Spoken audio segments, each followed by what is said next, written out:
Pour ne rien manquer, abonnez-vous maintenant. Les vraies voix Sud Radio, 17h-20h, Philippe David, Cécile de Ménibus. Bonsoir à tous, merci d'être avec nous. Avec Philippe David, on est ensemble jusqu'à 19h. C'est la rentrée des classes. C'est la rentrée des classes. C'était, parce que peut-être oui, qu'à 17h, ils sont sortis. Ah oui. Vous avez été souvent collé, vous, à l'école ? Au lycée, jamais. Au collège, un peu. Généralement, quand c'est un peu, c'est beaucoup. Eh ben moi, beaucoup. Voilà, mais comme ça, je vous le dis. Mais j'étais quand même plus discipliné de vous, ça va de soi. Oh bah, vous savez pas pourquoi. C'est parce que j'étais trop bonne à l'école, donc on me collait, c'est ça le problème. En tout cas, on espère que cette rentrée des classes s'est bien passée pour tous les collégiens de France et en tout cas tous les élèves. D'ailleurs, on parlera de cette rentrée des classes, Allez, au sommaire de cette émission, la réussite scolaire de nos enfants dépend encore trop de leur origine, de leur milieu social, a déclaré Gabriel Attal le mois dernier. L'Institut Montaigne constate la même chose dans une étude sur les inégalités scolaires en France. L'origine, les disparités sociales ou territoriales sont les causes principales de ces inégalités, Philippe. Oui, Cécile. Alors, est-ce qu'il y a écrit égalité sur les frontons des mairies ? Est-ce que tous les enfants sont égaux lorsqu'ils vont à l'école ? Est-ce que finalement, il n'y a pas un problème quand certains profs ont 20 ans ou 25 ans d'ancienneté et que d'autres ont été recrutés en 1 heure grâce à une application de recherche d'emploi ? Vous pensez que les élèves sont égaux ? Vous pensez qu'ils sont inégaux ? Vous nous appelez. Un seul numéro, le 0826 300 300. Avec cette question, tous les élèves sont-ils égaux face à l'éducation ? Vous dites non à 75%. Et puis le coup de projecteur des vraies voix. Selon une étude du cabinet WTW, le taux d'absentéisme au travail a encore augmenté en 2022. Il touche 5,3% des salariés contre 4,9% en 2021. Un phénomène qui s'accentue depuis la fin de la pandémie de Covid et qui se répand dans tous les secteurs d'activité et sur toutes les classes professionnelles. Philippe. Oui, et ceci a fait émettre un rapport à la Fondation Jean Jaurès et avec l'IFOP. Est-ce que vous souffrez au travail ? Est-ce que pour vous, le travail, c'est notre question, c'est alimentaire, c'est un plaisir ou c'est une souffrance ?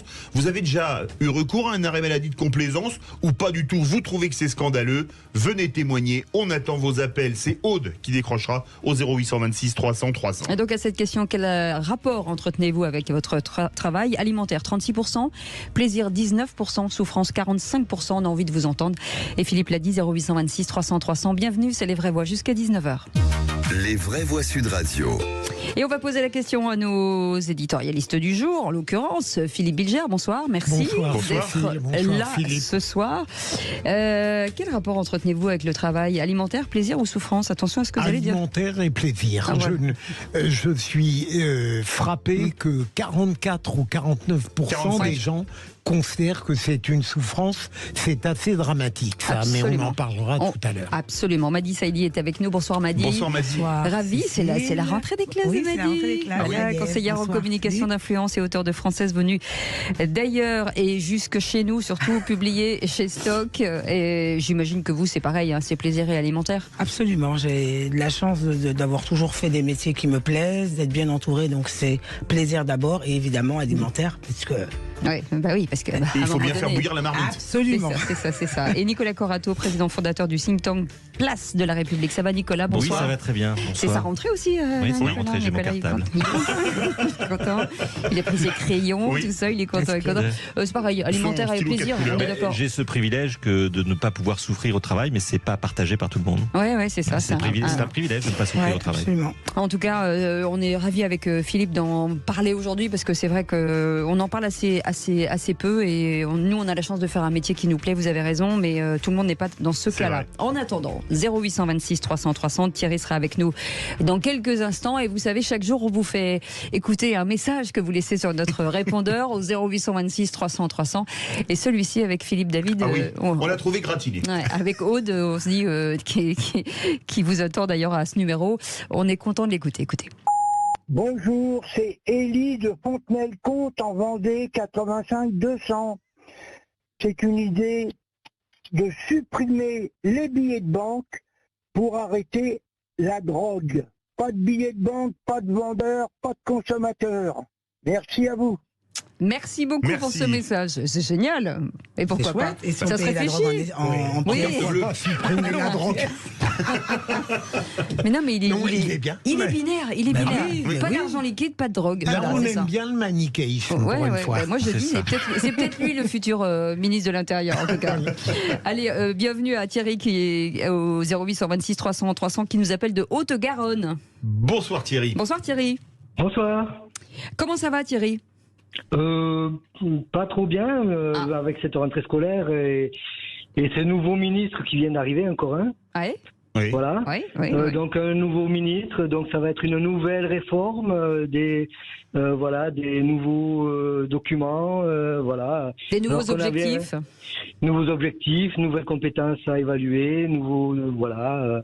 Pourquoi Et vous travaillez dans... Enfin, vous travaillez... Moi, je suis dans un domaine qui évolue énormément, c'est l'automobile. Oui. Là, je suis enseignant dans l'automobile. D'accord. Et, Ah oui, vous êtes enseignant.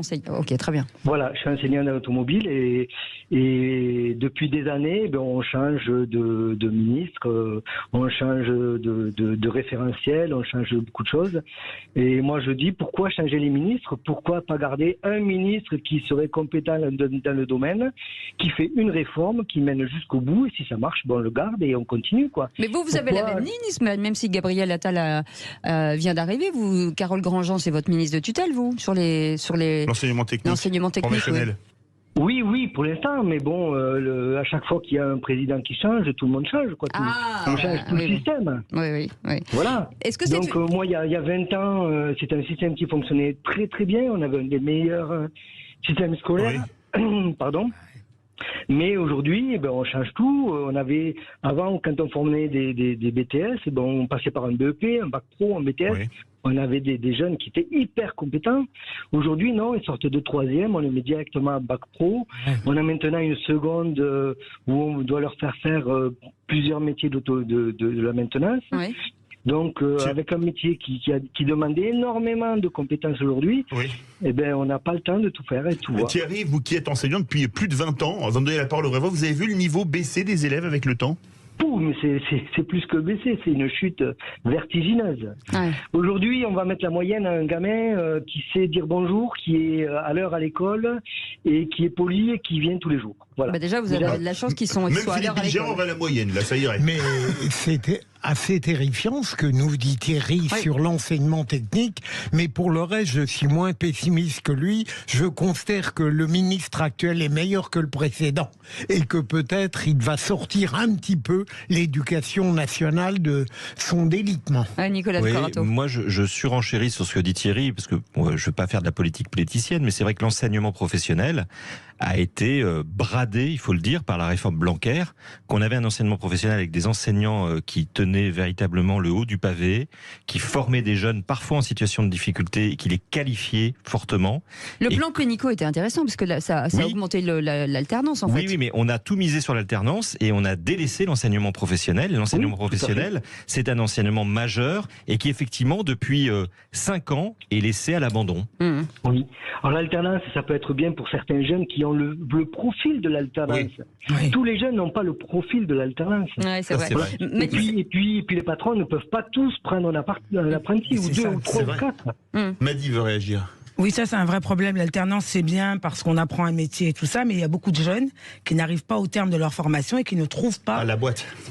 Donc finalement ils arrêtent en cours de route. Donc finalement ils ont appris un bout de métier. Et finalement, sur le marché de l'emploi, ils se retrouvent avec zéro. Merci beaucoup Thierry pour ce coup de gueule. Vous restez avec nous puisque vous allez jouer avec nous au Qui c'est qui l'a dit. Voilà, dans quelques instants. Et vous réagissez quand vous voulez. Mon cher Philippe, votre réquisitoire, dans quelques instants, on parle de quoi ?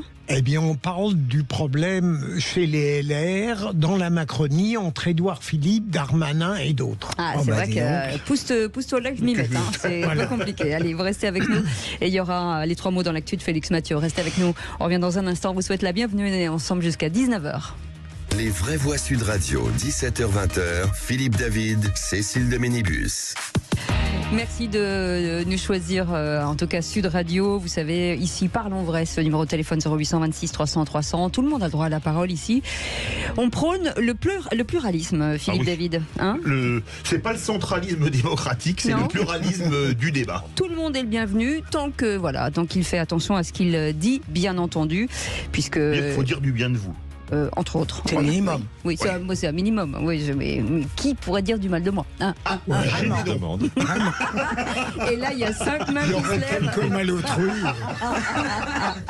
Baissez vos mains, ça va pas ou quoi? En tout cas, on vous souhaite la bienvenue. Dans un instant, les 3 mots dans l'actu avec Félix Mathieu. Vos 3 mots dans l'actu, Félix? YouTubeur, resto et enfer. Allez, tout de suite, le réquisitoire du procureur. Les vraies voix Sud Radio, le réquisitoire du procureur, Philippe Bilger. Et monsieur le procureur veut requérir contre le printemps d'Édouard Philippe, qui est au firmament dans les sondages. Est-ce qu'il est plus dangereux pour son ami Darmanin, qui sont dans le même camp, ou pour les LR?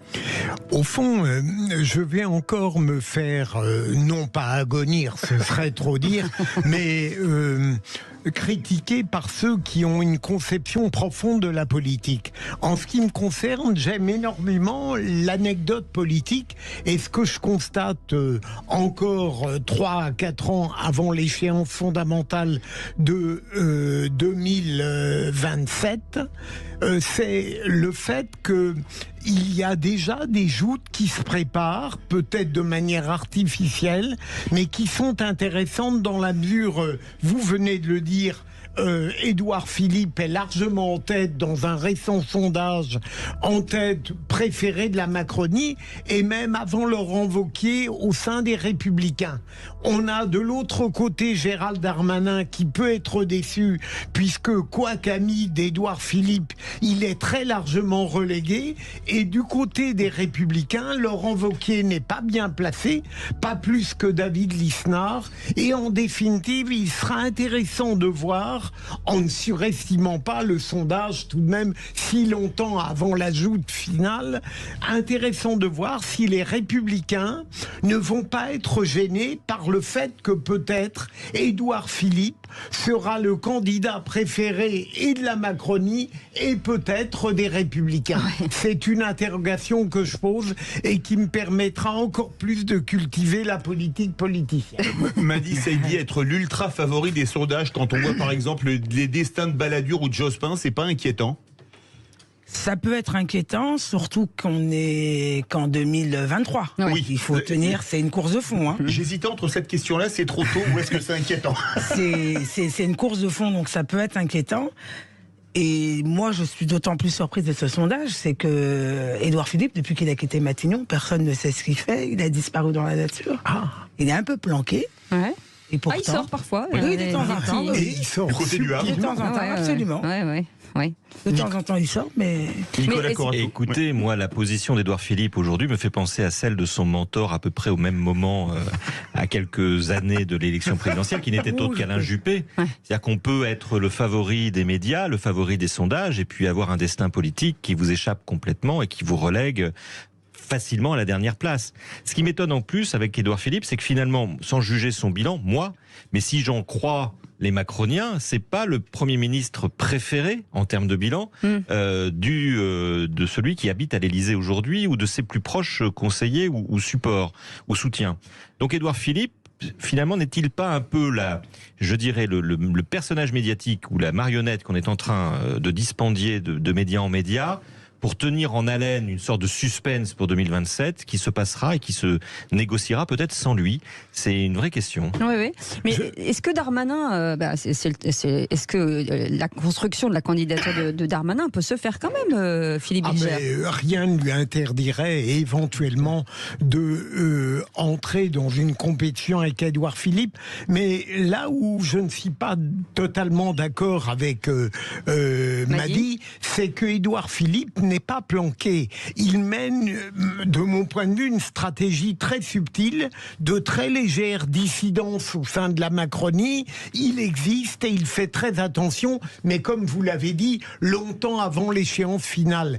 Et peut-être, Nicolas, avez-vous raison en disant que tout ça est un peu tôt et qu'il risque de se dégonfler, peut-être.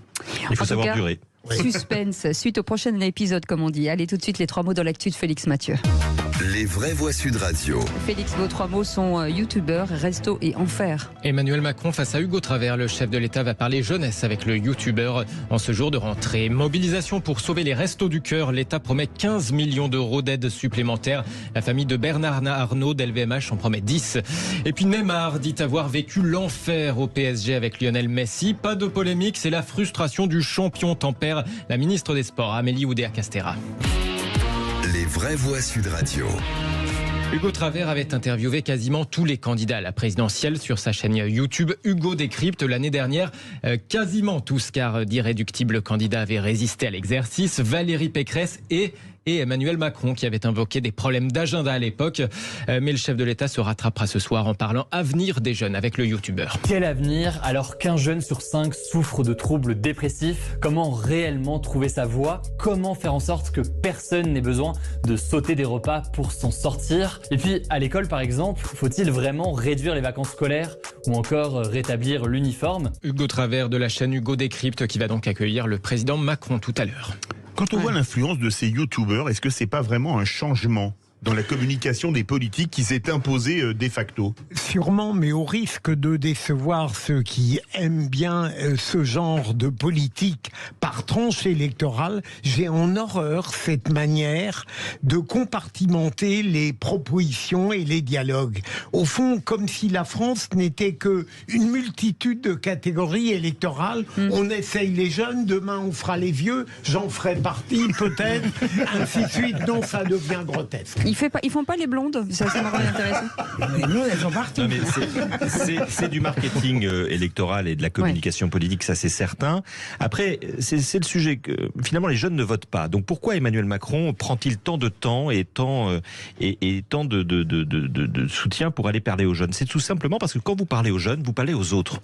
Parler des jeunes, c'est parler aux mères, aux pères, aux grands-pères, aux grands-mères, qui tous se soucient à un moment de l'avenir de leurs enfants ou de leurs petits-enfants. Et c'est bien ça qu'on peut reprocher au président de la République. Je vous poursuis, mon cher Philippe, si je puis dire. Si vous me permettez, monsieur le procureur. Vous m'améliorez.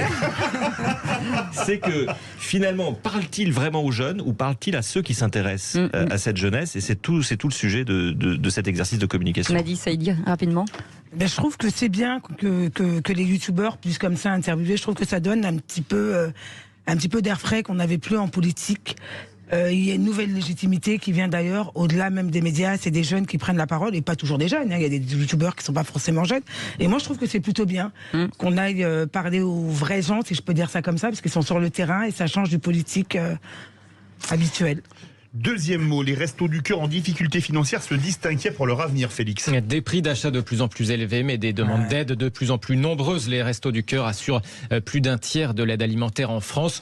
Sauf que cet hiver, ils pourraient se voir contraints de refuser 150 000 personnes, déplore Patrice Douré, le président de l'association. L'inflation est d'une violence inouïe. C'est de pire en pire. À la fin de l'hiver dernier, nous avions alerté sur l'augmentation très sévère du nombre de personnes que les Restos du Cœur ont accueillis. Et les chiffres cette année sont encore en aggravation avec 35% de repas supplémentaires servis par rapport à l'an dernier. Là, nous en sommes à plus de 170 millions de repas distribués par les Restos du Cœur. Aujourd'hui, ce n'est plus tenable. Si l'on n'y fait rien, même les Restos du Cœur pourraient mettre la clé sous la porte d'ici 3 ans. Le président des Restos du Cœur, Patrice Douré, sur TF1. Sur la même chaîne, la ministre des Solidarités, Aurore Berger, a ensuite promis une aide supplémentaire de l'État, 15 millions d'euros pour les restos. C'est hors de question, évidemment, de voir les Restos du Cœur. Imaginez même que les restos puissent fermer la porte, comme il l'a dit, ou que les bénévoles doivent renoncer à aider celles et ceux qui se présentent. On a déjà plus que doublé l'aide alimentaire ces 3 dernières années. Pour les Restos du Cœur, ce sera dans les prochains jours 15 millions d'euros qui seront mis sur la table de manière spécifique pour les aider à passer cette période et donc faire en sorte que les Français les plus fragiles, les plus modestes soient accompagnés. En tout cas, face à cet appel à l'aide des Restos du Cœur, au-delà de l'État, la famille de Bernard Arnault, le propriétaire d'LVMH, vient d'annoncer verser une aide de 10 millions d'euros. Les enseignes Les Mousquetaires et Carrefour aussi promettent plus de dons, plus de collectes et peut-être même des gestes financiers. Week-end décidément compliqué pour l'association caritative puisque vendredi soir, 12 camions avaient été vandalisés dans le Nord sur la plateforme départementale des Restos du Cœur. Et en troisième mot, l'enfer vécu par Neymar et Messi durant leur passage au Paris Saint-Germain. Lionel Messi est allé au paradis avec l'Argentine. Il a tout gagné ces dernières années avec Paris.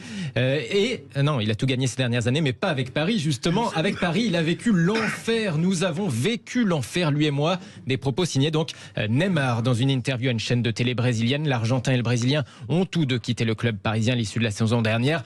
Alors, forcément, beaucoup s'agacent de voir le footballeur cracher dans la soupe parisienne, mais la ministre française des Sports, Amélie Oudéa-Castéra, se veut plutôt indulgente. La manière dont j'interprète ça, c'est deux champions d'exception qui sont probablement malheureux et frustrés de ne pas avoir réussi à Paris à davantage briller et davantage exprimer des choses, notamment en Ligue des Champions. Moi, je vois ça comme la frustration du champion. Paris est un grand club. Je pense qu'on voit que dans le mercato récent, ils ont été en capacité d'attirer des grands talents. La ministre des Sports ce matin au micro de Jean-Jacques Bourdin sur Sud Radio pour l'interview politique de 8h30. Quant au club parisien contacté par l'équipe, il a cette réponse assez lapidaire. Nous ne faisons aucun commentaire, nous avons une certaine élégance. Curieusement, les deux joueurs voulaient rester au PSG. Comme par hasard. Merci beaucoup Félix Mathieu, vous restez avec nous. Dans un instant, le grand débat du jour selon une étude réalisée par l'Institut Montaigne et en tout cas, et selon les dires de Gabriel Attal, la réussite scolaire serait trop dépendante de l'origine, du milieu social et de la situation géographique. Notre invitée Céline Boulet-Esperonier est avec nous, sénatrice apparentée LR et secrétaire de la commission de la culture, l'éducation et la communication. Vous êtes là, bonsoir, merci d'être avec nous. Bonsoir. Petite question avant le grand débat, la mixité sociale à l'école, c'est un vœu pieux? J'en ai peur, oui. Un vœu, c'est bien, il faut avoir des vœux dans la vie. Le fait qu'il soit pieux, ça ne me convient pas. Et en tout cas, ça ne devrait pas convenir aux politiques que nous sommes. Voilà. Eh bien, restez avec nous. Les politiques sont là pour donner des orientations et pas avoir des vœux pieux. On en parle dans quelques instants. 0826 300 300, vous voulez réagir. L'antenne vous est ouverte. Parlons vrai, c'est Sud Radio et les vraies voix jusqu'à 19h. Les vraies voix Sud Radio, 17h-20h, Philippe David, Cécile de Ménibus. Merci de nous écouter, merci de vous être abonnés à notre chaîne YouTube. Vous êtes extrêmement nombreux, ce qui est quand même extrêmement gentil. Merci de cette belle fidélité. Ce numéro de téléphone, on vous le rappelle, 0826 300 300. Utilisez-le à bon escient, à mauvais escient, comme vous voulez. Mais en tout cas, on a envie de vous entendre sur ce sujet. Et c'est notre grand débat du jour. Les vraies voix Sud Radio, le grand débat du jour. Aujourd'hui, le constat est clair, la réussite scolaire de nos enfants dépend encore trop de leur origine et de leur milieu social. Dans l'ensemble, nous avons besoin de progresser en matière de réduction des inégalités sociales et scolaires. Des milliers d'enfants handicapés n'ont pas accès à une scolarisation adaptée. La communauté éducative de certains établissements qui souhaitent pouvoir expérimenter une tenue scolaire unique. Ce serait quand même bien de parler et de dire qu'est-ce qu'on fait face à l'augmentation de l'enseignement privé. Vous aurez le collège qui prendra les élèves en charge de 8h à 18h. Parce que l'inégalité scolaire, elle se crée dans ces temps où l'enfant il était renvoyé chez lui. Et la réussite scolaire de nos enfants dépend encore trop de leur origine, de leur milieu social. C'est ce qu'a déclaré le ministre de l'Éducation nationale, Gabriel Attal, le mois dernier. L'Institut Montaigne, lui, constate la même chose dans une étude sur les inégalités scolaires en France. L'origine, la disparité sociale et territoriale, ce sont les causes principales de ces inégalités. On va en parler aujourd'hui avec Philippe Bilger, l'un de nos éditorialistes, Nicolas Corato, président fondateur du think tank Place de la République, Madi Saïdi, conseillère en communication d'influence et auteur de ce livre. J'ai dit film, ça fait 2 fois, française, venue d'ailleurs chez Stock.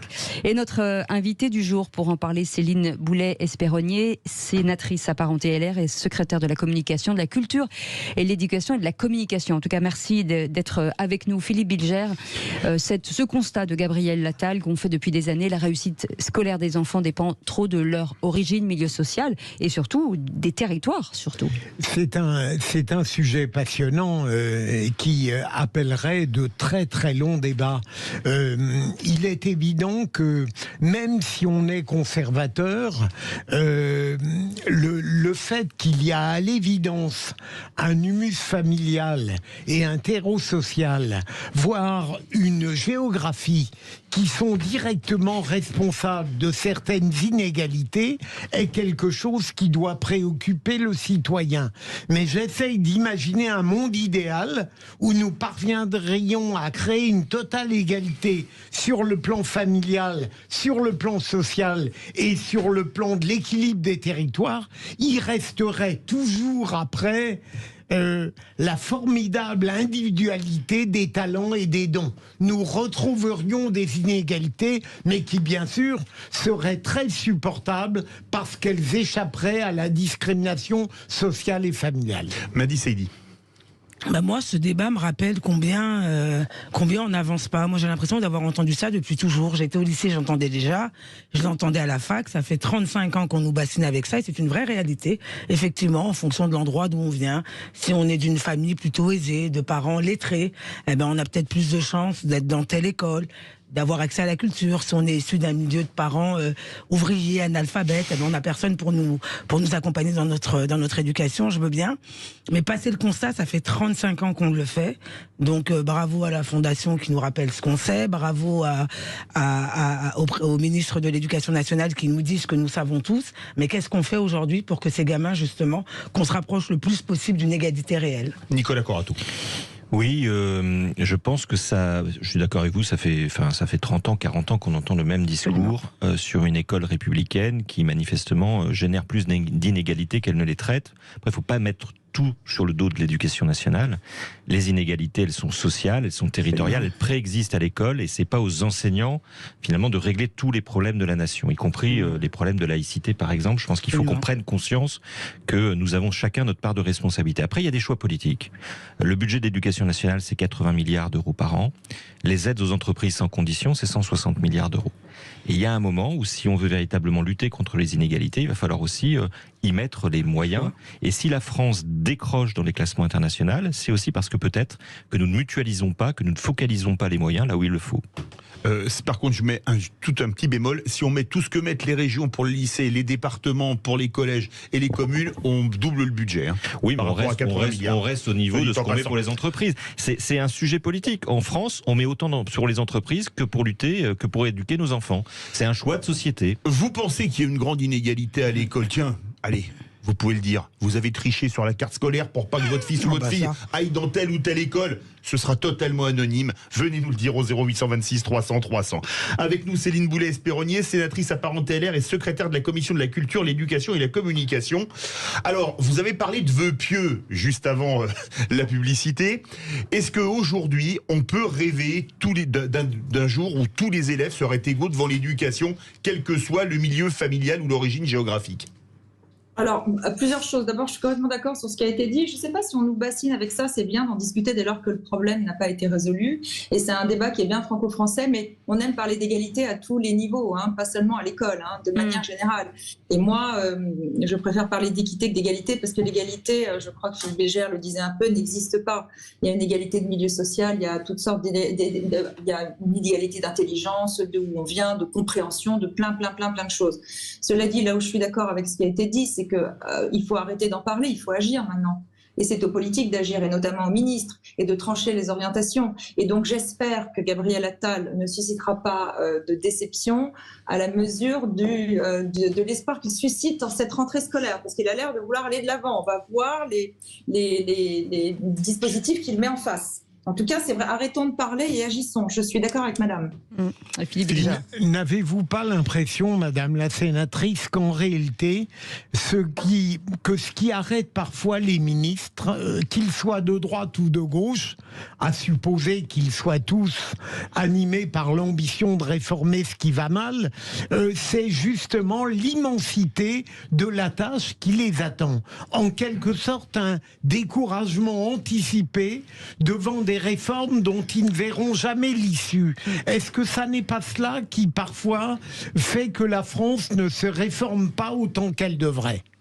Alors, je trouve que c'est une question fondamentale et c'est pour ça que moi, je fais partie au Sénat d'une délégation qui s'appelle la délégation à la prospective et qui permet de réfléchir aux grands enjeux d'aujourd'hui et de demain sur les 40-50 prochaines années en France. C'est vrai que quand un ministre est nommé, il sait qu'il peut sauter au bout de quelques mois, au bout de quelques semaines, au bout de quelques années. Il a du mal à mettre en place les réformes. Mais il est quand même là et c'est quand même au ministre de trancher.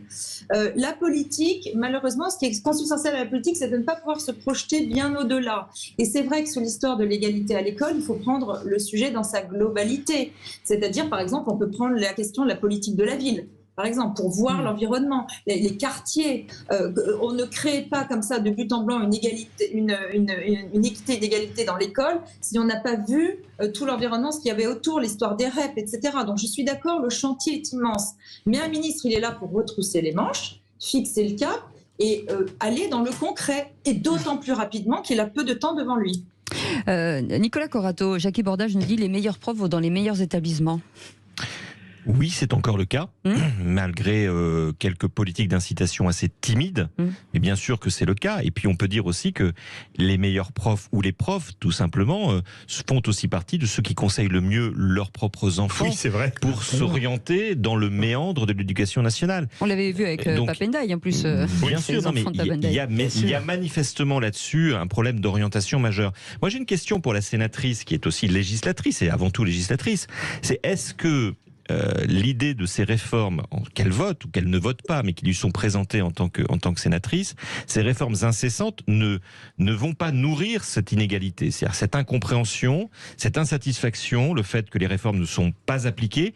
Et est-ce qu'il n'y a pas dans le monde politique une forme de défiance vis-à-vis des enseignants qui s'illustre justement par la multiplication de ces réformes? On a l'impression qu'on réforme à tout va parce qu'on n'a plus confiance dans les enseignants pour mener de manière autonome finalement l'éducation de nos enfants. Céline Boulay-Espéronnier.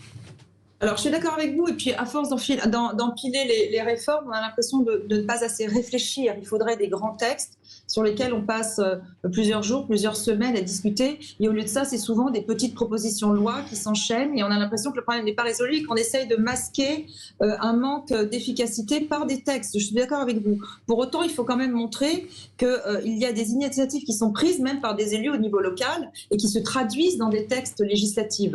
Mais cela finit par braquer évidemment la communauté éducative. On voit ici et là en cette rentrée fleurir des articles sur les difficultés qu'ont les chefs d'établissement. Et pour autant, on a légiféré là-dessus. Et on voit que finalement, ces difficultés s'accroissent et deviennent de plus en plus importantes. Donc c'est vrai qu'encore une fois, il y a un manque d'efficacité. Mais la communication politique a peut-être tué l'efficacité et l'action politique aussi d'une certaine manière. C'est qu'on a vu aussi des ministres de l'Éducation qui voulaient en découdre. Et voilà. Et à un moment où on a nommé un ministre, on nous présentait, je parle de Papendiaï comme étant un intellectuel qui allait réfléchir, eh bien on a perdu un an.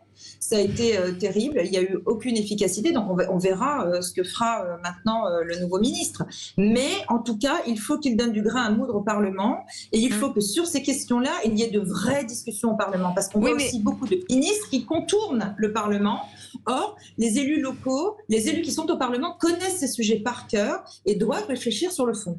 Mais ça devient compliqué parce qu'à chaque ministre qui change, chaque rentrée des classes, on entend des professeurs, le corps enseignant, dire voilà, il y a encore des nouvelles directives, on les a appris la semaine dernière, il faut qu'on les mette en place, on n'est pas formé, on n'est pas.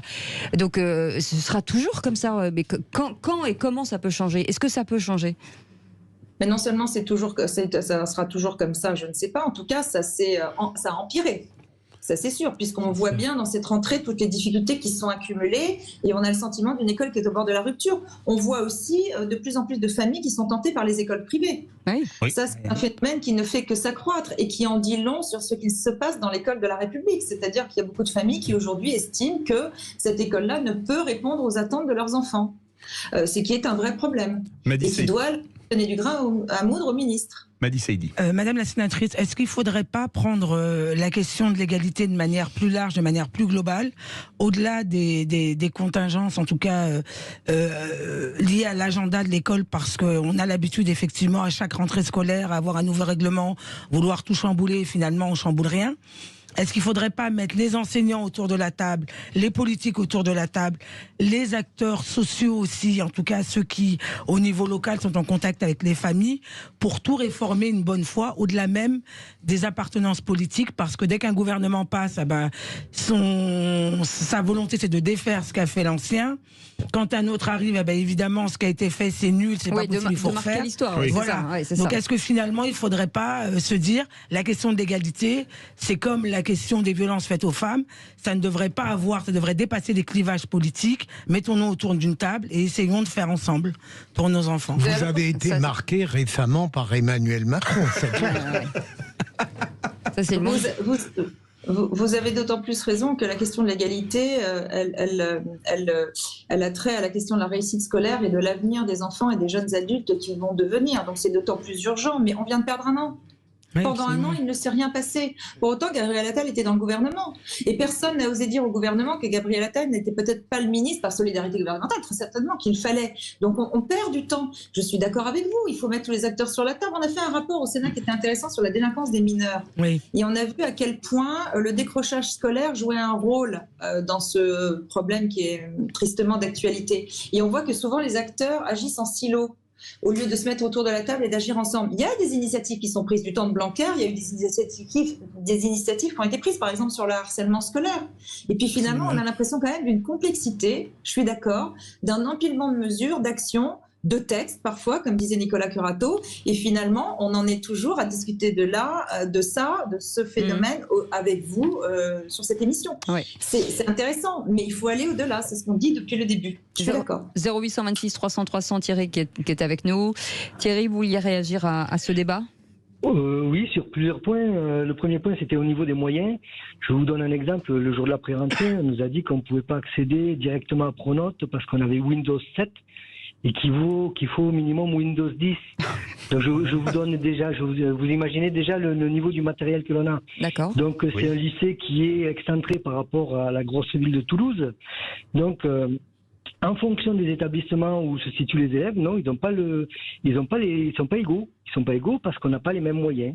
Voilà, déjà à ce niveau-là, les élèves n'ont pas les mêmes possibilités d'arriver puisque tous les lycées ne sont pas équipés du tout de la même manière. Ouais. Voilà. Mais même entre l'outre-mer, la métropole, les inégalités, elles sont énormes. Moi, j'arrive de Nouvelle-Calédonie. On avait des tableaux numériques, on avait les ordinateurs dernier cri. Oui. Voilà, j'arrive ici, je suis au lycée de Gourdin-Polignan, il faut minimum Windows 10, on a encore Windows 7. Ouais. Voilà. C'est... Nicolas Corato, c'est quoi la bonne méthode, c'est quoi la préconisation, la bonne méthode ? Il faut commencer par quoi ? Parce que c'est ça, le chantier est tellement important, il faut commencer par quoi ? Faire comme à Nouméa. Non mais je pense que moi je prêche pour qu'on refasse confiance, je dis bien qu'on refasse confiance aux enseignants. Je pense qu'on a des enseignants de qualité, qu'on a beaucoup brocardé, qu'on a beaucoup mis en cause ces dernières années. Ils sont absentéistes, ils sont moins formés, ils sont moins qualifiés, ils sont moins impliqués. Ce qu'on remarque quand même, c'est que c'est par eux que ça tient, parfois avec des bouts de ficelle, mais que ça tient. Donc d'abord, un message vis-à-vis des enseignants. On vous fait confiance. 2, arrêter l'inflation des normes. En France, on produit plus de normes que d'actions. Je pense qu'on a besoin moins de lois, moins de décrets, moins de circulaires, et peut-être un peu plus d'autonomie dans les établissements. C'est moi qui le dis, donc je l'assume. Mais peut-être un peu plus d'autonomie, là aussi, en allant sur ce chemin de confiance. Et troisièmement, il va falloir aussi considérer que l'école n'est pas seule sur les territoires, que l'école ne peut pas tout régler. Je veux dire, aujourd'hui, cette société, on a l'impression qu'elle tient sur un couple enseignant-policier.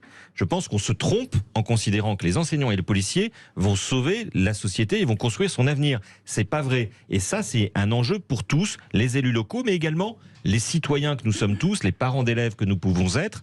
Il faut qu'on fasse bloc par rapport à notre école et par rapport à son entourage. Philippe Bilger, un mot court. Madame la sénatrice, bien sûr, on ne peut qu'approuver ce que souhaite Nicolas Corato de faire confiance aux enseignants. Mais je suis frappé de voir à quel point aujourd'hui, il n'est pas difficile de leur faire confiance, mais il est difficile de considérer qu'on facilite leurs tâches dans la mesure où l'école me paraît envahie par une multitude d'incommodités périphériques qui empêchent précisément l'école de se recentrer sur ses fondamentaux. Je mets un point d'interrogation à ma phrase. Une réponse courte, s'il vous plaît, madame la sénatrice. Non, mais bien sûr, mais on en revient toujours à la même chose, c'est-à-dire simplifier, faire confiance, rééquilibrer, réaider à retisser le lien entre l'enseignant, la communauté éducative et l'enfant, et la famille dans sa globalité. Je suis d'accord, c'est-à-dire qu'il faut presque un choc de simplification autour de tout ça, puisque forcément la fuite en avant, ça a été l'empilement de petites actions, de mesures, et que finalement, ça a mené la communauté éducative à être dans une certaine détresse. Donc on ne peut que constater ça, je suis entièrement d'accord avec vous. Merci beaucoup Céline Boulay-Espéronnier, sénatrice et secrétaire de la commission de la culture, de l'éducation et de la communication. Un sujet important qui mériterait d'être discuté pendant des heures. Dans un instant, on ne va pas discuter, puisque là, vous avez une question, vous avez la réponse, c'est le qui c'est qui l'a dit, et là, tout est permis. Et avec notre auditeur du jour, Thierry, sera avec nous dans un instant. Tout de suite. Les vraies voix Sud Radio, 17h-20h, Philippe David, Cécile de Ménibus. Les vraies voix, on est ravis de vous retrouver avec Philippe David. Bienvenue sur Sud Radio avec nos éditorialistes du jour. Philippe Bilger est avec nous. Ça va mon Philippe, vous avez passé un bon week-end? Il faut les vraies voix pour que je sois en forme le lundi. Et bien voilà, c'est ça, vous avez raison. Et c'est exactement ce que disait Nicolas Corato, président fondateur du think tank Place de la République. C'est ma plus belle rentrée. C'est ça. Non, c'est pas ça. Il faut dire que c'est le plus beau jour de ma vie. C'est le plus beau jour de ma vie aussi. Après, faites ce que vous voulez. Et vous n'espérez rien de mieux. Madi Saïdi, conseillère en communication d'influence et auteur de française, venue d'ailleurs chez Stock. Ça va Madi? Ah oui, c'est le plus beau jour de ma vie. Et voilà, c'est ça. Quelle copieuse, mon Dieu. Et Thierry qui est avec nous. Ça va Thierry? Oui, ça va, merci. Allez, on y va. Tout de suite, le quiz de Les l'actu. vraies voix Sud Radio, le quiz de l'actu. Et ce quiz de l'actu démarre avec Philippe David. Alors attention Philippe, allez-y, on y va. Qui c'est qui l'a dit? Alors vous répondez le premier Thierry, et si vous n'avez pas la bonne réponse, les vraies voix peuvent faire la foire d'empoigne. Le principe de la laïcité, c'est que l'État reste indifférent vis-à-vis des religions, et donc que ce sont les religions elles-mêmes qui déterminent quels sont les signes religieux. Non, j'ai rien compris. Gérard Darmanin. Non. Pas Attal? Non. Clémentine Autain. Pas du tout. Pas loin, on est dans la même famille. Pas Mélenchon? Non. En dessous. Bompard. Oui. Bonne réponse de Nicolas Corato, Manuel Bompard. Attention, deuxième question, vous êtes prêt Thierry? Oui. Qui c'est qui l'a dit? Sans réforme constitutionnelle, il n'y aura pas de politique migratoire réelle. Dupond-Moretti. Non, Larcher. Bonne réponse de Philippe Bilger. Oh là là, quel talent. L'avantage du JDD. Ouais. Non, du Parisien. Pardon. Qui c'est qui l'a dit? La France, c'est pas seulement des règlements, des lois, c'est aussi une manière de vivre, des coutumes. Bruno Le Maire. Non. Éric Zemmour. Non. Ah non, pas la même famille politique. Non. Pas Bardella? Non, pas du tout. Ah non, c'est celui qui arrive toujours à lastminute.com pendant les élections. Oh, il vient du sud-ouest, si on peut vous aider. Du sud-ouest. Un chef de parti. Ah, c'est Bonne réponse, Bayrou. Bonne réponse de Madi toujours. Mais vous voyez, chef de parti, moi j'ai pas. Oui, pardon. J'ai pas percuté. Allez, qui c'est qui l'a dit? Moi, c'est sud-ouest qui me parle. Thierry, écoutez bien. Au sujet du vote du budget, on aura à recourir certainement à des 49.3. Sébastien Lecornu. Non. Elisabeth Bonne Borne. réponse. Philippe Bilger a été le plus rapide. Elisabeth Borne. Qui c'est qui l'a dit? Oui. Notre démocratie pourrait périr. Une démocratie pourrait périr. C'est une femme, Thierry, on vous aide. Catherine Colonna. Non. On me fait peur comme ça. Marine Le Pen ou Non. Aurore Berger. Non. C'est une présidente. Présidente. Yael Braun-Pivet. Bonne réponse de Nicolas Présidente Corato. de l'Assemblée nationale. Qui c'est qui l'a dit, mon cher Thierry? La smicardisation de la société française est déprimante. Comme vous dites, Thierry. Ah oui. Avec Gabriel Attal. Non. François Ruffin. Non. Olivier Véran. C'est surprenant. C'est un ministre. Un ministre. Bruno Le Maire. Bonne réponse de Madi. Et Madi, elle Bruno. arrive en lastminute.com. 2-2-2 pour le moment. Qui c'est qui l'a dit? Tiens. Est-ce que c'est au ministre de l'Éducation de définir ce qui est un signe religieux ou pas? Sur l'abaya, il y a débat. Papine Ndiaye. Non. C'est une femme. Et qui n'est pas une femme politique. Ah. C'est pas une femme politique. Juliette Armanet. Non. Ça n'est évidemment pas Elisabeth Badinter. Non, c'est pas une femme politique. C'est une... Allô, vous êtes C'est une syndicaliste. Sophie Binet. Bonne réponse, il était un peu plus rapide. Sophie Binet, Nicolas Corato. Allez. C'est de mon côté. Tu vois Qui c'est qui l'a dit? Allez, on va faire ça. La place prise par ce débat est voulue par Gabriel Attal. Il a décidé de créer sciemment un écran de fumée pour éviter de parler des enjeux très importants comme le coût des fournitures scolaires. Ah mince, c'est pas de nouveau. Ah. Allez-y, Thierry. Oui. Olivier Dussopt ? Non, c'est une femme. C'est pas de nouveau Bompard ? C'est une femme. Ah non, c'est une femme. Clémentine Autain. Bonne réponse de Nicolas Corato. Il fallait qu'elle Il faut vienne. arrêter de faire l'incitation de gauche aussi, c'est trop facile pour moi. Et alors, on en est où avec les comptes ? 4 pour Nicolas Corato, 2 pour Madi, 2 pour bravo. Philippe et mon cher Thierry, malheureusement, vous êtes Fanny. Eh ben, vous êtes Fanny, Thierry, mais en tout cas, vous nous avez, c'est déjà pas mal. Oui, oui, c'est Voilà. bien, oui. Vous restez avec nous, allez, dans quelques instants, on fera le tour de table de l'actu de nos vraies voix. Philippe, on va parler de quoi dans votre tour de l'actu ? Un grand spectacle au Petit Théâtre de Poche. Ah, très bien. Madi Saïdi. Alors moi, je vais parler de 2027 qui est déjà en gestation. Et voilà, Nicolas Corato. Et lâcher les basques aux jeunes. Lâcher, pas non, et non pas lécher, Oui. comme je viens de dire. Lâchez les basques. Restez avec nous. On fait une petite pause, à tout de suite. C'est les vraies voix jusqu'à 19h. Les vraies voix Sud Radio, 17h-20h, Philippe David, Cécile de Ménibus. Bienvenue avec nos vraies voix du jour. Philippe Bilger, toujours président de l'Institut de la Parole. Et il a la parole bien ciselée. Toujours, bien ma chère ciselée, Cécile, vous me rassurez. Incroyable. Madi Saïdi est avec nous, conseillère en communication d'influence et auteur de ce livre chez Stock, Française venue d'ailleurs. Ça va, Madi ? Oui, très bien. Ils sont gentils avec vous ? Toujours. Oui, c'est bien. C'est le beau jour de ma vie. Ouais, mais oui, on le sait. Nicolas Corato, président fondateur du think tank Place de la République. Et pourquoi cette place de la République, elle est où ? Non, je plaisante. Eh bien, elle est toujours au même endroit et j'espère qu'elle y restera longtemps. Bon, elle n'est pas qu'à Paris, la place de la République, Philippe. c'est vrai. Et on y circule mieux. Hein. C'est vrai. C'est ça, en tout cas. On vous souhaite la bienvenue tout de suite, le Top Click de Félix Mathieu. Les vraies voix Sud Radio, c'est le Top Click. Et la rentrée en avion d'Elisabeth Borne et Gabriel Attal provoque bien sûr quelques commentaires piquants. Et oui, le Falcon, ça change du bus scolaire. Il faut dire qu'on parle quand même de la Première ministre et du ministre de l'Éducation nationale. Ils se sont rendus dans une école et un lycée à Liffré et Saint-Germain-sur-Île, près de Rennes, pour assister à la rentrée scolaire ce matin. Événement retransmis sur les chaînes d'infos en continu, comme ici par exemple BFM TV. Ce matin, les choses se passent bien. Il y a un certain nombre d'établissements où des jeunes filles sont arrivées en abaya. On leur a expliqué que c'était pour rentrer dans le lycée ou dans le collège, on n'acceptait pas ce genre de signe qui manifeste une appartenance religieuse. Et certaines jeunes filles ont accepté de le retirer. Pour les autres, pour ce déplacement, Elisabeth Borne et Gabriel Attal ont fait le trajet en avion, figurez-vous, donc dans le Falcon gouvernemental. Et ça, bien oui, ça en agace certains. L'Île-et-Vilaine se situe à 1h30 de train de Paris en TGV. Bonjour Elisabeth Borne, vous vous rappelez que ce que vous disiez lors de la polémique sur les trajets en avion du PSG, écrit par exemple Damien Dole de Libération sur Twitter, avec l'image d'un article de l'époque. La Première ministre appelait alors les footballeurs, je cite, à prendre conscience de la crise climatique. Autre commentaire très ironique, celui-là, celui de l'eurodéputé écologiste David Cormand. Au moins, Borne et Attal ont pris le même avion. Ça, c'est déjà un petit geste, dit-il. Petite réaction justement sur ce vol de la Première ministre. Est-ce que c'est voué à polémique ou pas ? Il faut parfois accepter que les ministres n'aient pas de privilèges, c'est pas le mot, mais compte tenu d'un emploi du temps assez délirant, qu'ils puissent prendre l'avion, je crois que me semble-t-il. Oui.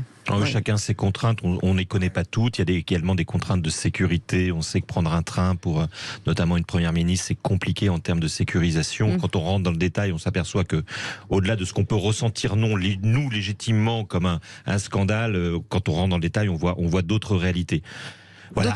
Après, l'État pourrait vivre un peu plus normalement. Moi, j'en suis tout à fait conscient et d'accord. Madi ? En soi, c'est pas choquant qu'un ministre prenne l'avion, mais ce qui est d'autant plus gênant, c'est quand elle fait des tweets en disant le PSG devrait prendre le train. Oui. Voilà. Oui. Mais en soi, c'est normal. Allez, autre sujet. Neymar dit avoir vécu un enfer avec Messi lors de son passage au Paris Saint-Germain. Et oui, c'est un peu la version footballistique du hashtag Saccage Paris. Au PSG, Lionel Messi et moi avons vécu l'enfer, déclare Neymar à une télé brésilienne. Alors depuis ça, des Parisiens vexés sur Twitter y vendent leurs photos de jolis couchers de soleil avec la Tour Eiffel en toile de fond sur le thème l'enfer selon Neymar. Réaction lapidaire aussi du club auprès du journal L'Équipe. Nous ne faisons aucun commentaire, nous avons une certaine élégance. curieusement, les deux joueurs voulaient rester au PSG. C'est ce que répond le club de la capitale. Et j'en ai marre de ces stars du football qui se plaignent. Donc j'ai écrit une lettre à Neymar, à l'incitation de Cécile de Ménibus. Cher Neymar, j'ai appris hier qu'avec ton ami Lionel, tu avais vécu l'enfer à Paris. Merci tout d'abord pour ce miracle que tu as réalisé. Preuve que tu es, à défaut d'être un dieu, au moins un messie dans le football, puisque c'est la première fois que le monde entier a vu un Argentin et un Brésilien d'accord sur le ballon rond. Et c'est là que ça se gâte, oui. Oui, tu as vécu l'enfer à Paris. Il faut dire que l'air pollué de la capitale a été un drame pour ta carrière. Il a fragilisé tes ischio-jambiers, tes adducteurs, tes mollets, tes orteils. Tu étais trop fragile physiquement pour jouer au sein du méchant PSG. Et tu as vécu l'enfer psychologiquement. Comment expliquer que les joueurs des équipes adverses aient osé essayer de te prendre le ballon sans que le PSG leur ait demandé de te laisser tranquille sur le terrain? Mais tu es trop fragile aussi psychologiquement, Ney. Enfin, tu as vécu l'enfer financièrement, puisque tes performances sportives ne t'ont pas permis de toucher tes primes en cas de victoire et que ton salaire de misère a été durablement amputé par l'inflation. Vu ta fragilité financière, heureusement que tu as signé en Arabie Saoudite. Ta fragilité générale fait qu'à peine arrivé en Arabie Saoudite, tu étais déjà blessé. La pressurisation du jet, mais non, encore la faute du méchant PSG. Alors bon vent et merci de ton départ. Depuis qu'avec Messi, tu n'es plus sur le terrain, on revoit du beau football du côté du Parc des Princes et même à l'extérieur. Mais sur le terrain, il y a des guerriers, des joueurs et pas des pseudo-stars trop fragiles. Et voilà, comme c'est réglé. C'est vrai que c'est un peu too much, cette phrase, c'est l'enfer. Soyons clairs. Bon, évidemment, vous avez raison, Philippe. D'ailleurs, qui pourrait se permettre de vous contredire sur le plan du football? Mais personne. Mais ni Zidane, ni Messi, ni personne. J'en veux surtout Cécile au PSG qui a cru faire une bonne affaire en faisant venir en même temps Messi et Neymar.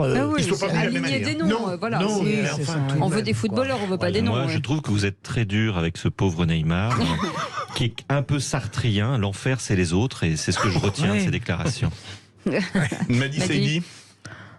Moi, complètement d'accord avec toi, fan de PSG que je suis, je trouve qu'il n'a aucune classe de dire ça. Et honnêtement, on aurait aimé que sur le terrain, il soit plus présent. Ouais. Bon, écoutez, c'est comme ça. Il aurait mérité qu'on fasse un huis clos avec lui, Neymar, pour reprendre Sartre. En tout cas, après vous allez lui envoyer le courrier, là? Je vais lui envoyer la vidéo. Mais comme il ne parle pas français au bout de 6 ans en France, je ne sais pas s'il va comprendre. Hier, j'entendais Vitinha, il parle français parfaitement. Neymar, pas un mot. 6 ans en France, 1 an en France. Alors qu'Enrique cherche à apprendre le français. Oui, c'est une question de volonté. On y va, les amis, dans un instant, le tour de table de l'actu des vraies voix. Philippe, on va parler de quoi? Un grand spectacle au Petit Théâtre de Poche. Madi Saïdi. 2027, déjà en gestation. Ouais. Et Nicolas Corato. Que c'est dur d'être jeune en France en 2023. Ouais, à qui le dites-vous? C'est dur. Je me sens concerné. Je sais de quoi vous parlez. Allez, restez avec nous, 0826 300 300, vous voulez commenter. Et vous êtes les bienvenus jusqu'à 19h. À tout de suite. Sud Radio. Chers amis, si vous cherchez les meilleurs éditorialistes du jour, cherchez pas, ils sont là. Du jour seulement. Du jour. Ah bah oui, tous les jours on remet sur le. C'est pareil pour Philippe, David et moi. Tous les soirs on se dit on reste ou on reste pas. Oui, on reste. Ouf, voilà. Philippe Bilger est avec nous. Madi Saïdi, conseillère en communication d'influence et auteur de ce livre française venue d'ailleurs publié chez Stock. Si vous en avez au moins vendu 3, vous saurez que c'est grâce à moi. En plus de tous ceux que vous avez vendus, bien entendu. Nicolas Corato, président fondateur du think tank Place de la République. On y fait quoi dans ce think tank? On parle de quoi? On parle beaucoup d'éducation et d'urbanisme. Ah, très bien. J'ai bien fait de venir. Ah oui, vous avez bien fait de venir. Place de la République, ils réfléchissent à l'éclairage, au pavé de la place de la République. Voilà, exactement. Il faut avoir une formation de VTV. C'est très local, c'est très local. Allez, bienvenue tout de suite, le coup de projecteur des vraies voix. Le tour de table de l'actu, pardon. Encore ces stupides actualités. Ça dépend de la masse d'informations. Quand il a rien à dire, il dit rien. Il n'a pas été élevé chez les porcs, excusez-nous. Le tour de table de l'actualité. Et monsieur le procureur a un coup de cœur pour un grand spectacle dans un petit théâtre de poche. J'aime beaucoup ce petit théâtre de poche Montparnasse qui était longtemps animé par Philippe Tesson.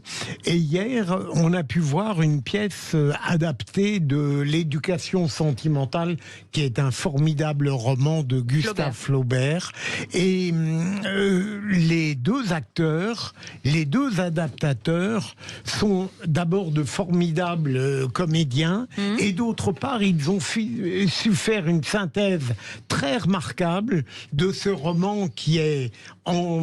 Ils ont donné envie de le relire et ils ont su choisir des séquences et des extraits qui, en 1h20, ont permis aux lecteurs, aux spectateurs qui peut-être ne l'avaient pas lu, d'en avoir envie lorsqu'ils ont quitté la salle. C'est très remarquable. Il y a parfois des pépites, des miracles comme ça, en dépit de la ministre de la Culture.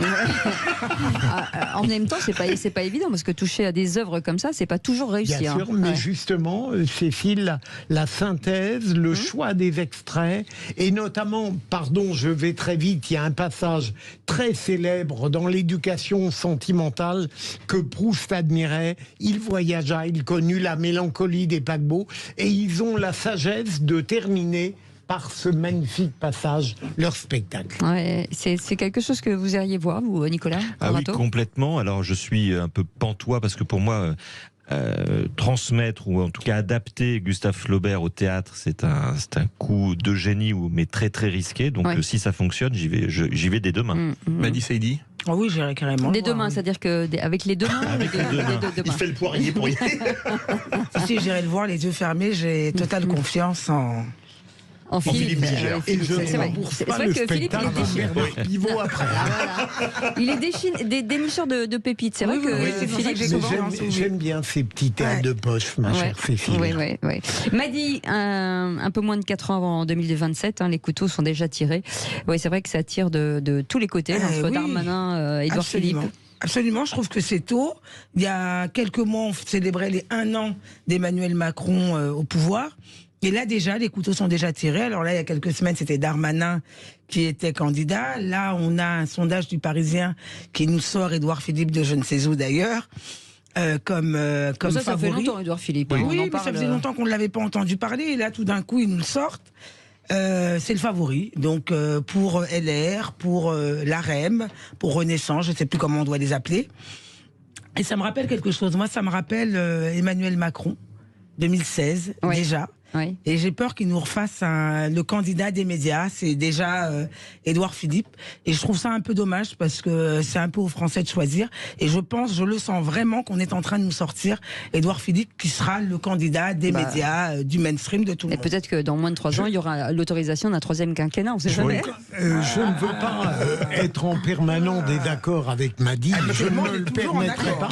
Mais je crois qu'il y a une grande différence de mon point de vue, Madi, entre Emmanuel Macron, Édouard Philippe a supposé que le sondage ait du sens, c'est qu'Emmanuel Macron avait déjà profité d'un monde politique en décomposition. Alors que Édouard Philippe, finalement, se situe, me semble-t-il, dans un monde politique qui redevient classique et presque conventionnel. Absolument, mais c'est juste une petite précision, c'était juste pour dire qu'il serait le candidat choisi par les médias. C'était la similarité qu'il y avait entre les deux. Mais effectivement, les conditions ne sont pas tout à fait les mêmes. Nicolas Corato.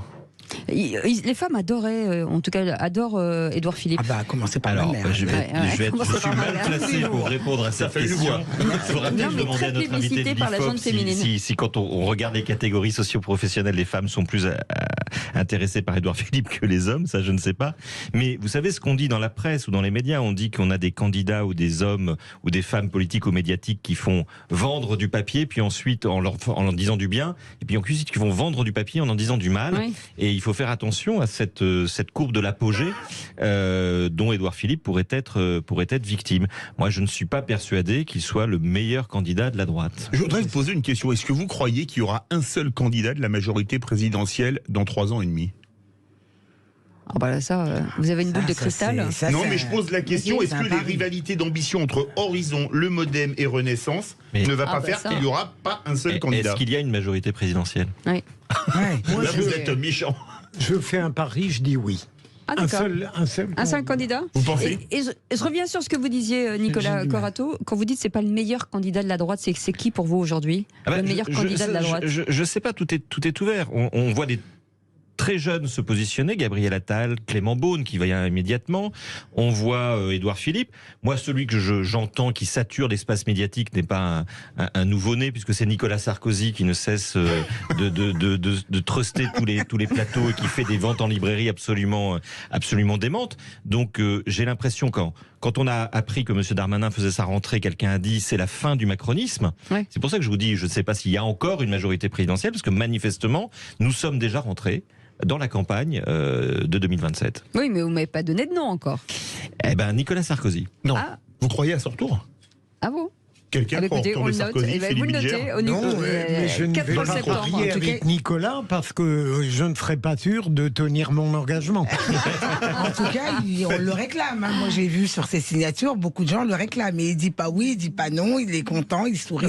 Mais il a toujours confondu les lecteurs et les électeurs. Hein. Oh, le jeu de mots. Mais c'est vrai, en plus, à la primaire... Ah bah oui, la primaire, il s'est fait avoir. Dites-nous, tiens, sur les réseaux sociaux, est-ce que le retour de Nicolas Sarkozy, est-ce que c'est viable ou pas? 0826 300 300. J'aimerais bien vous entendre là-dessus, ça, mais c'est plutôt intéressant. Dans un instant, la suite, en tout cas, de ce tour de l'actu des vraies voix avec Nicolas Corato et son coup de gueule sur c'est le jeune bashing. En fait, on en parle dans quelques instants. Et puis, à suivre, le coup de projecteur des vraies voix. On reviendra sur une étude sur le taux d'absentéisme au travail qui grimpe. Et surtout sur les moins de 40 ans. On en parle dans un petit quart d'heure. 0826 300 300 avec Philippe David. On vous attend ici avec un café, un thé, un verre d'eau, tout ce que vous voulez. Faites-vous plaisir. Venez parler avec nous. C'est Parlons Vrai et c'est Sud Radio. Les vraies voix Sud Radio, 17h-20h. Philippe David, Cécile de Ménibus. Bienvenue avec Philippe Bilger aujourd'hui dans notre trio de tête. Madi Saïdi, conseillère en communication d'influence, et Nicolas Corato, président fondateur du think tank Place de la République. Et vous, au 0826 300 300. Et on en était autour de table de l'actu des vraies voix. On parlait d'un très joli petit moment dans un spectacle au petit théâtre de Poche Montparnasse, l'éducation sentimentale de Flaubert à aller voir de la part de Philippe Bilger. Et puis on en était aussi avec Madi Saïdi de parler, il nous reste un peu moins de 4 ans avant l'échéance de 2027. Et Nicolas Corato, vous, c'est un coup de gueule des jeunes bashing. Oui, en 2020, le président de la République, Emmanuel Macron, disait au moment du confinement, c'est pas facile d'avoir 20 ans en France aujourd'hui. Et finalement, en 2023, j'ai pas l'impression que ce soit beaucoup plus facile d'avoir 20 ans. Moi, ce qui me choque beaucoup en cette rentrée, c'est cette forme de défiance, voire même de culpabilité qu'on veut faire porter à cette jeunesse française qui finalement intéresse beaucoup moins nos hommes politiques parce que cette jeunesse vote moins, vote peu ou représente finalement un corps électoral assez marginal et à qui on va assigner un certain nombre d'objectifs, d'ambitions. Alors, il faut que nos jeunes redécouvrent l'autorité. Alors, on a l'uniforme, on a plein de choses comme ça, c'est le SNU. Il faut que nos jeunes soient un peu plus en phase avec l'identité. Donc, on les assigne à un débat sur l'identité. Il faut que nos jeunes découvrent le sentiment de responsabilité, la méritocratie. Ça fait beaucoup sur les épaules de jeunes qui ont 20 ans et qui finalement sortent d'une période, celle du confinement, on les a laissés un peu de côté, je pense aux étudiants notamment qui ont été un peu dans le trou des politiques publiques. Bref, ces jeunes sortent du confinement où les adultes ne sont pas illustrés par un grand sentiment d'autorité ni de responsabilité, mais c'est à eux qu'on vient faire des leçons d'autorité et de responsabilité. Et je me demande quelle image ils ont de ce débat public, quelle image ils ont des adultes qui les gouvernent, et surtout quelle image ils ont de leur avenir, puisque quand on regarde notamment les sondages ou les études d'opinion sur les jeunes, on remarque que quel que soit leur courant politique, de l'extrême droite à l'extrême gauche, sont très intéressés par exemple par les sujets écologiques qui transcendent absolument tous les partis.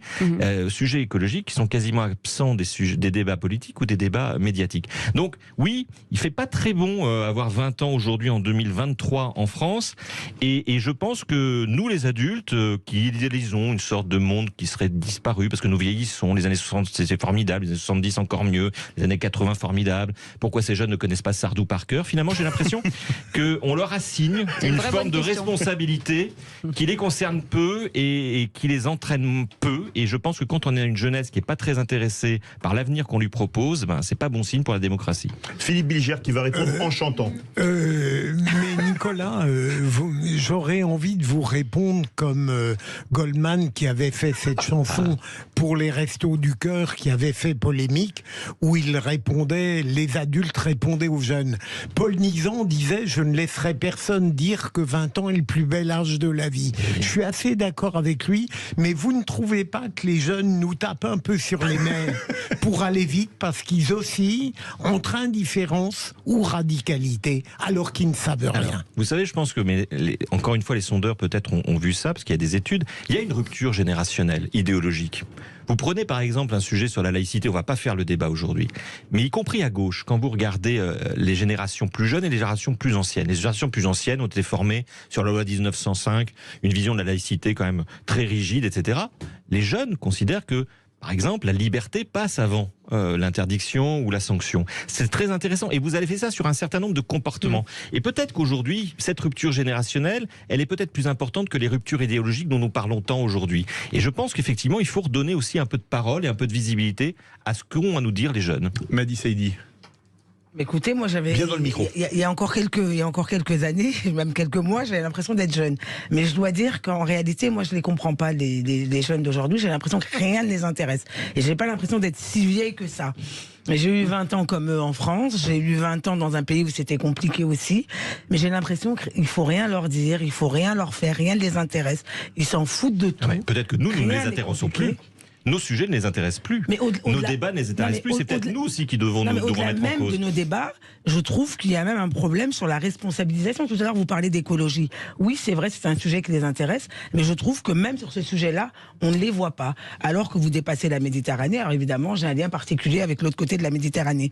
Mais je trouve que les conditions sont beaucoup plus rudes. C'est beaucoup plus compliqué sur autant de sujets, que ce soit l'emploi, que ce soit leur avenir. Mais je trouve que c'est des jeunes qui se prennent en main et qui y vont. Et moi, vraiment, en France, ces jeunes, je n'en peux plus.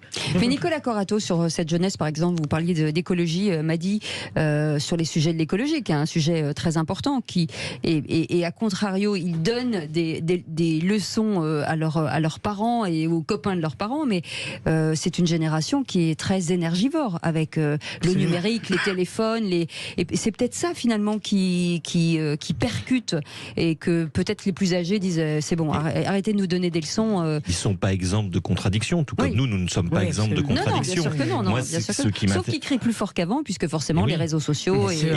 Et puis, tout comme nous faisons leur procès à longueur de temps. Ils font le nôtre. Et moi, c'est ce qui m'intéresse, c'est cette contradiction, ce contradictoire, monsieur le proviseur, que je trouve un peu absent de nos débats publics et médiatiques. C'est que finalement, vous avez raison, il y a peut-être des critiques à faire sur la jeunesse aujourd'hui. On les voit au travail, ils ont un autre rapport que nous au travail. Mais après tout, est-ce qu'on les entend sur ce que représente aujourd'hui le travail et sur les critiques qu'ils ont à faire sur la matière dont nous travaillons et dont nous les faisons travailler? Ça, c'est aussi quelque chose qu'on n'entend pas et que j'aimerais qu'on entende un peu plus. Eh ben, vous restez avec nous dans quelques instants. On va en parler de cette jeunesse un peu plus tardive, puisque ce sont les moins de 40 ans aujourd'hui qui font l'objet d'absentéisme au travail, un peu plus en tout cas. On en parlera avec un spécialiste, Romain Ben David, qui sera avec nous. Justement, puisque vous êtes là, directeur de l'expertise corporate chez EFOP et expert associé à la Fondation de Jean Jaurès. Et grosse question, la grosse fatigue au travail, finalement, est-ce que c'est la maladie du 21e siècle ? Alors c'est surtout la maladie post-Covid. Il faut bien avoir en tête que c'est une période où beaucoup de personnes, tout le monde a fait preuve de résilience pour résister à cette pression sanitaire sur l'emploi, sur beaucoup de choses. Et à une période de pression succède souvent une période de dépression qui se traduit notamment actuellement, et pas que chez les jeunes, par un sentiment de grosse fatigue. On en parlera dans quelques instants. 0826 300 300, vous aussi, vous avez l'impression de vivre une grosse fatigue. Que pensez-vous de votre métier ? Est-ce que c'est alimentaire ? Est-ce que finalement c'est un choix ? Ou alors est-ce que c'est très très très compliqué ? On vous attend au standard. Aude, c'est de l'autre côté du fil. À tout de suite. Les vraies voix Sud Radio, 17h-20h, Philippe David, Cécile de Ménibus. Dernière ligne droite des vraies voix jusqu'à 19h. Philippe Bilger est avec nous, Madi Saïdi, conseillère en communication d'influence, et Nicolas Corato, président fondateur du think tank Place de la République. Et tout de suite, et vous, 0826 300 300, tout de suite le coup de projecteur des vraies voix. Les vraies voix Sud Radio, le coup de projecteur des vraies voix. Et donc, selon une étude du cabinet WTW, le taux d'absentéisme au travail a encore augmenté en 2022. Il touche donc 5,3% des salariés contre 4,9% en 2021. Un phénomène qui s'accentue depuis la fin de la pandémie, forcément, et qui se répand dans tous les secteurs d'activité et toutes les classes professionnelles. Oui, Cécile, dans tous les secteurs d'activité, ça touche tant le commerce que l'industrie, ça touche tant les ouvriers que les cadres. Alors, est-ce que pour vous, la hausse de l'absentéisme, c'est dû au rapport que vous entretenez, vous, avec votre travail? Est-ce que pour vous, le travail, c'est alimentaire, pour payer les factures? Est-ce que c'est un plaisir, vous y allez en chantant? Ou est-ce que c'est une souffrance? Venez nous le dire au 0826 300 300. Ouais, en tout cas, pour cette question que l'on vous pose, vous dites que c'est plutôt alimentaire à 51% et souffrance 30%. Donc, on vous attend au standard. Notre invité, Romain Ben David, bonsoir, merci d'être avec nous. Bonsoir. Directeur de l'expertise corporate chez IFOP et expert associé à la Fondation Jean Jaurès, et vous avez mené cette étude avec Sabéa Bouchakour. Merci. En tout cas, on va revenir vers vous dans quelques instants. Philippe, justement sur ce taux cette hausse de l'absentéisme due certainement au Covid, qu'est-ce qu'on peut en dire aujourd'hui? Cécile, si vous me permettez une ineptie de plus, tout à l'heure j'ai lu un portrait du pervers narcissique et on indiquait qu'il fallait s'éloigner de lui sur le plan professionnel. Et j'ai reconnu certains traits de ma personnalité. Ça m'inquiète. Non, mais pour répondre beaucoup plus sérieusement, j'ai évoqué tout à l'heure que, bien sûr, la passion professionnelle chez moi est fondée sur l'exigence alimentaire et le plaisir. Et j'ai du mal à comprendre, à cause probablement d'une rigidité conservatrice, le fait que pour 45% des gens, le travail est une souffrance. J'entends bien qu'il y a des métiers pénibles, mais tout de même, je m'interroge, est-ce que ces gens pour lesquels le travail est une souffrance ne sont pas en réalité des gens pour qui le travail lui-même doit déjà être remis en cause et rêverait d'une autre société, peut-être de pur loisir, sans que ce soit d'ailleurs un reproche fondamental que je fais. Madi Saïdi. C'est fort probable. Je crois que c'est les Verts qui nous parlaient de du société. Droit à la paresse. Voilà, absolument. C'est Sandrine Rousseau, pas tous les Verts. Sandrine Rousseau. C'est surprenant que ça vienne d'elle. Et oui, moi aussi j'ai du mal aussi à le comprendre, parce que moi d'abord, de par mon éducation, on m'a toujours dit que le travail c'était la vie. Pour moi, le travail c'est synonyme de vie. Donc j'ai grandi avec cette idée que la vie composait le travail étant la vie, et ça a toujours été pour moi une partie de plaisir, puisque je fais partie de ces gens qui ont la chance d'exercer un métier qui nous plaît. Donc évidemment, c'est une partie de plaisir. Il y a effectivement le côté alimentaire. Et c'est vrai que j'ai beaucoup de mal à comprendre. Est-ce que c'est lié à la société en elle-même? Est-ce que c'est le mode de travail qui a changé? Est-ce que les gens contestent même l'idée de travail? Ou alors il y a peut-être la question managériale aussi. Nicolas Corato, oui, je pense, pour continuer puisque vous nous avez autorisé les inepties, monsieur le procureur, je pense qu'il manque un peu d'analyse marxiste autour de ce plateau, et je pense que le problème vient peut-être du fait que nous idéalisons, j'ai pas dit que vous idéalisez, mais que nous idéalisons ce qu'est le travail aujourd'hui pour les Français, ce qu'il a d'ailleurs toujours été. Je pense que la souffrance au travail n'est pas nouvelle, elle date pas du Covid, elle a toujours existé, et l'idée que le travail est aussi un rapport de force, aussi entre un travailleur et son employeur. D'ailleurs, notre société du travail est organisée ainsi. Il y a des syndicats de travailleurs, il y a des syndicats d'employeurs. Ça prouve bien que ces rapports de force ne sont pas sans conséquence sur ce que nous sommes. Alors certains ont la chance de vivre pleinement et fabuleusement leur vie professionnelle, et je pense qu'on peut s'en satisfaire et s'en réjouir. Manifestement, quand on regarde les études, c'est pas le cas de la majorité des travailleurs qui ont des revendications et parfois des inquiétudes, voire même des souffrances qu'ils expriment. Romain Ben David, pour faire la synthèse des trois remarques absolument pas ineptes des vraies voix dont déplaise à Philippe Bilger. Non, tout ce qui a été dit se retrouve dans nos enquêtes, et c'est bien toute la complexité du rapport au travail, c'est qu'on n'est pas sur quelque chose de manichéen, on est tous traversés par nos contradictions internes. Il y a un point qui est fondamental, c'est que la place du travail dans la vie des Français est beaucoup moins importante qu'avant, et pour ça la crise sanitaire a joué un formidable rôle de catalyseur. Le travail est important, en revanche sa place très importante a baissé de 60% à 21%. En l'espace de 40 ans. Donc il y a effectivement le côté catalyseur de la crise sanitaire où on a tous mis sur pause On s'est mis à réfléchir sur le sens de sa vie et de son travail. Ce qui était accepté avant assez facilement, les moins aujourd'hui. Et puis sur le long terme, il y a le sentiment aussi pour beaucoup d'être perdant dans son rapport au travail. On l'a vu avec la crise des Gilets jaunes, qui pour la plupart d'entre eux travaillaient, étaient en poste. Le sentiment de donner beaucoup et de pas gagner suffisamment, ce qui fait que parfois on dit que autant dans ce cas-là avoir plus de loisirs. C'est pas une question de paresse, mais il y a ce déficit de reconnaissance qui est aussi dans la culture managériale française. Le sentiment que le travail, pas que avec un salaire, n'est pas forcément reconnu à sa juste valeur, qu'il n'y a pas non plus beaucoup de mobilité, il n'y a pas de champ des possibles dans son évolution au travail. Là, on pourrait en reparler, mais le management n'est pas l'alpha et l'oméga de l'évolution. Donc tout ça fait un petit peu qu'on a un rapport au travail qui n'est pas... le travail demeure important, mais il n'est plus aussi central et il n'est plus aussi passionné que pour les générations précédentes. Philippe Béja, vous voulez réagir ? Pardon, allez-y, Cécile. Non, je voulais juste rebondir sur ce que disait Madi. Le droit à la paresse, ça date du 19e. Donc, on était déjà sur la valeur travail et sur l'humain. C'est juste, je voulais rebondir sur ce qu'elle disait. Allez-y, Philippe. Romain, est-ce que j'ai du mal avec la conception actuelle du travail, peut-être à cause d'une forme de pauvreté intellectuelle, sérieusement. C'est-à-dire que je comprends bien dans le passé la réalité de métiers objectivement pénibles et insupportables. J'ai du mal à appréhender aujourd'hui le fait que les métiers deviennent presque plus nerveusement insupportables que matériellement pénible, et que au fond on se trouve confronté plus à des relations de pouvoir qu'à des incommodités et à des désagréments qui existaient objectivement hier.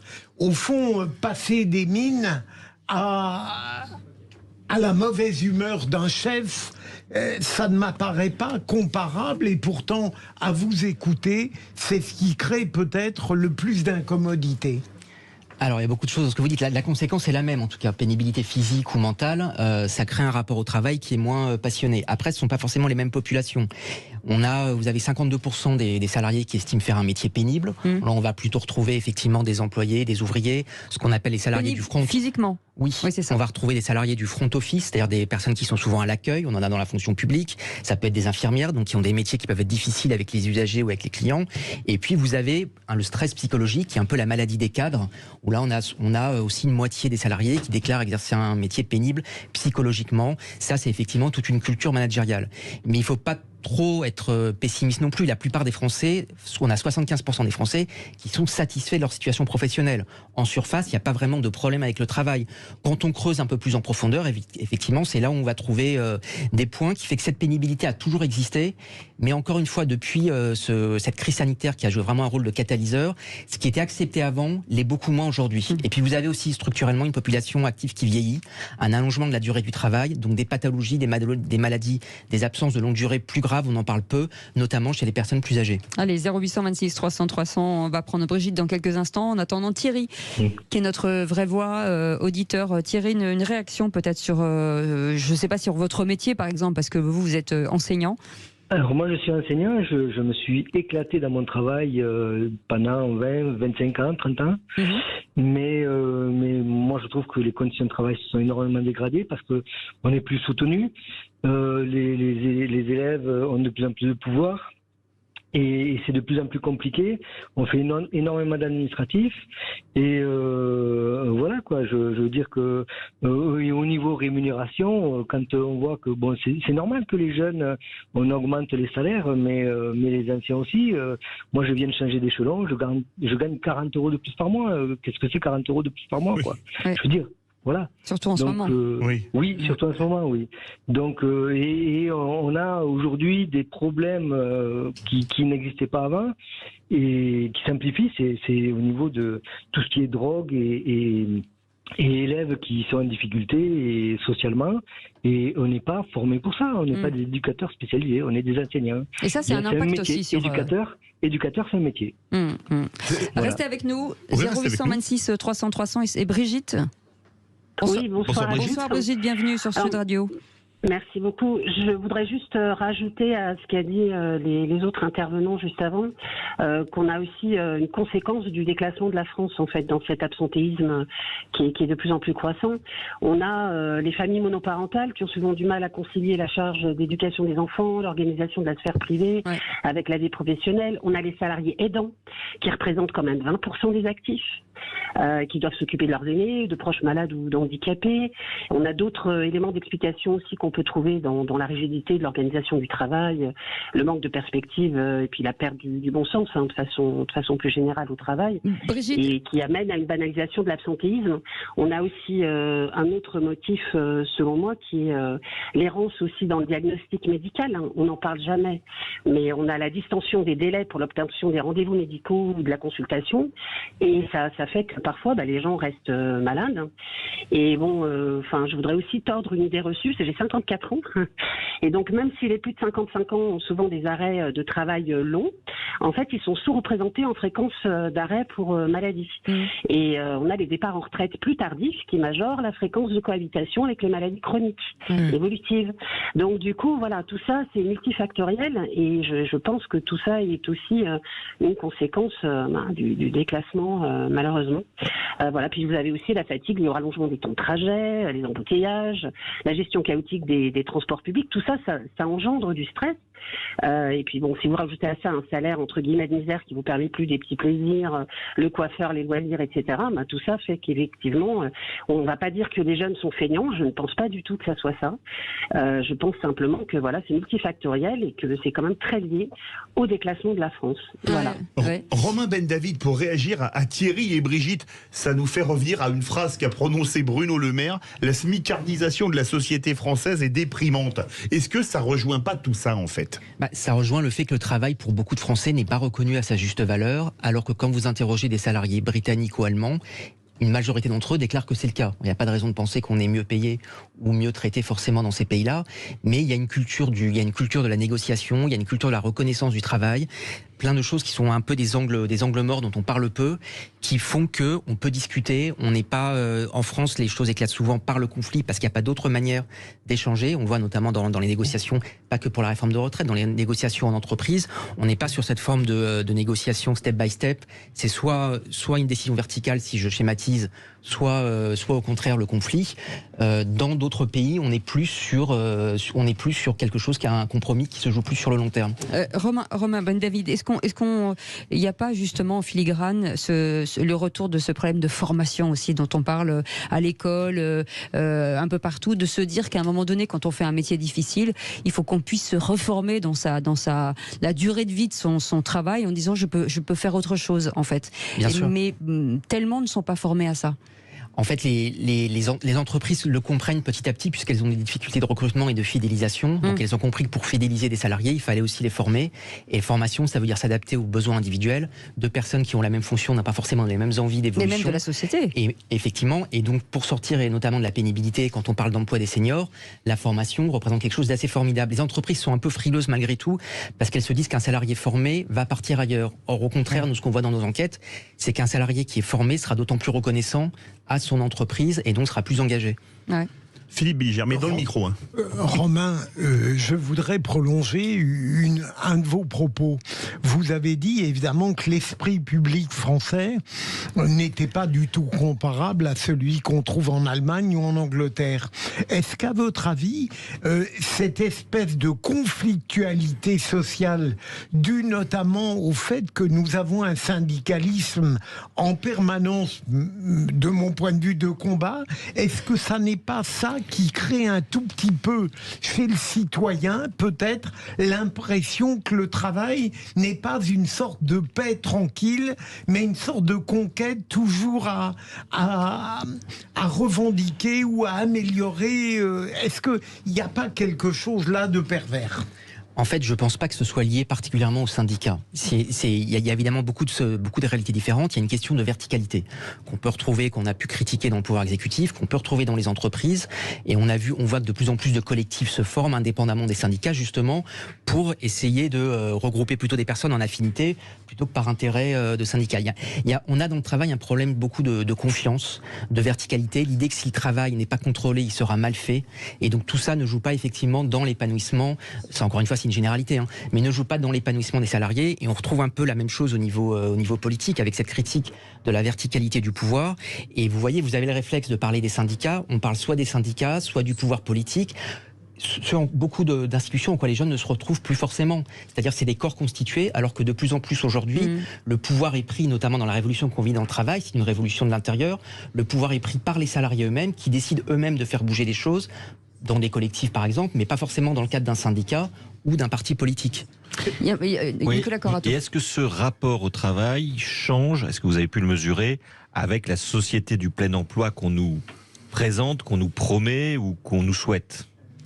Alors, ce qui est sûr, c'est que s'il y a une société du plein emploi et s'il y a le plein emploi en ce moment, ça veut bien dire que les Français travaillent. Donc, contrairement à l'idée reçue, il n'y a pas de paresse ou il n'y a pas de divorce avec le travail. Il y a plus un divorce avec l'emploi tel qu'il apparaît actuellement sur certains points, même si globalement on est satisfait de sa situation, mais l'emploi séduit moins pour ces questions de reconnaissance, vous avez parlé de la formation, ces difficultés d'évolution, un peu comme en politique où il y a une désaffection des jeunes vis-à-vis des élections. Pour autant, ils s'intéressent à la politique, mais ils s'intéressent moins aux représentations actuelles.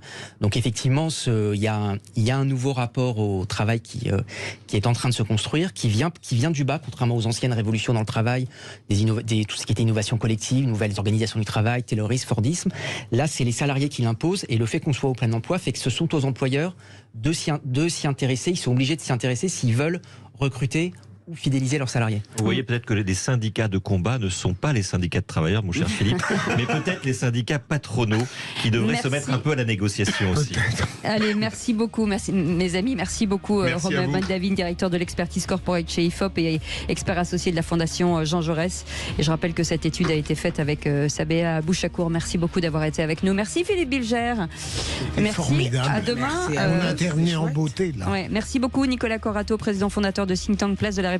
Merci Madi Saïdi, conseillère en communication d'influence et auteur de Française venue d'ailleurs chez Stock.